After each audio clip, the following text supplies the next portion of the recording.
Hiring someone to clean or maintain your pool sounds simple. They show up, test the water, skim the surface, add chemicals. But what happens if a visit gets missed, if the pool turns green, if chemicals or equipment cost extra, or if the customer does not pay on time? That's where a pool service contract can help. A pool service contract is a written agreement between a pool service contractor and a customer. It explains what work will be done, when service will happen, how payment works, and what happens if something goes wrong. It can be used for a one-time pool service or ongoing pool maintenance. In this video, we'll explain what a pool service contract is, what it should include, and why both pool owners and contractors should put the details in writing before the work begins. Before we dive in, you can find an official pool service contract link below this video. Use it to outline the work, schedule payment terms, and responsibilities before service starts. Let's get started. So what does a pool service contract cover?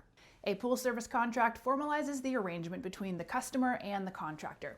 It covers routine maintenance, seasonal service, inspections, repairs, or a one-time cleaning. The contract should make the scope of work clear. That may include testing water chemistry, balancing pH, skimming, vacuuming, brushing walls, emptying filters, adding chemicals, or checking pool equipment. This matters because both sides may assume different things. The customer may think chemicals are included. The contractor may consider repairs extra. The customer may expect weekly service, while the contractor may only be scheduled once a month. A written contract helps avoid those misunderstandings. One-time pool service or ongoing maintenance. The agreement should also explain whether the work is a one-time job or regular maintenance. A one-time job may include opening the pool, closing it, cleaning it after a storm, or handling a specific repair. Ongoing maintenance may involve weekly or monthly visits. If service is recurring, the contract should explain how often the contractor will come, what tasks are included each visit, and how long the arrangement lasts. The clearer the schedule is, the easier it is to avoid missed service disputes. Now, what should it include? A pool service contract may include the names of the customer and contractor, the pool property address, the scope of work, the service schedule, who provides chemicals and equipment, the payment amount, due date, and payment method, any late fees or missed payment policy, liability terms, and how either side can end the agreement. The most important thing is clarity. If something costs extra, say that. If the contractor needs to access a locked gate, say that.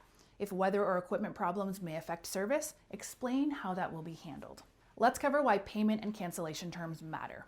Payment terms should be clear before work starts. The contract should say whether the customer pays per visit, weekly, monthly, or after receiving an invoice.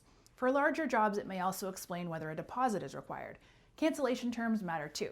How much notice is required? Should cancellation be in writing? Are there any fees for ending early? These details help both sides know what to expect.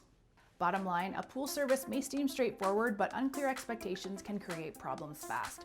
A pool service contract helps make sure that everything is in writing before the service begins. You can find the official pool service contract template at eForms.com using the link below. And if you're hiring contractors for other types of work, watch our independent contractor agreement video up next.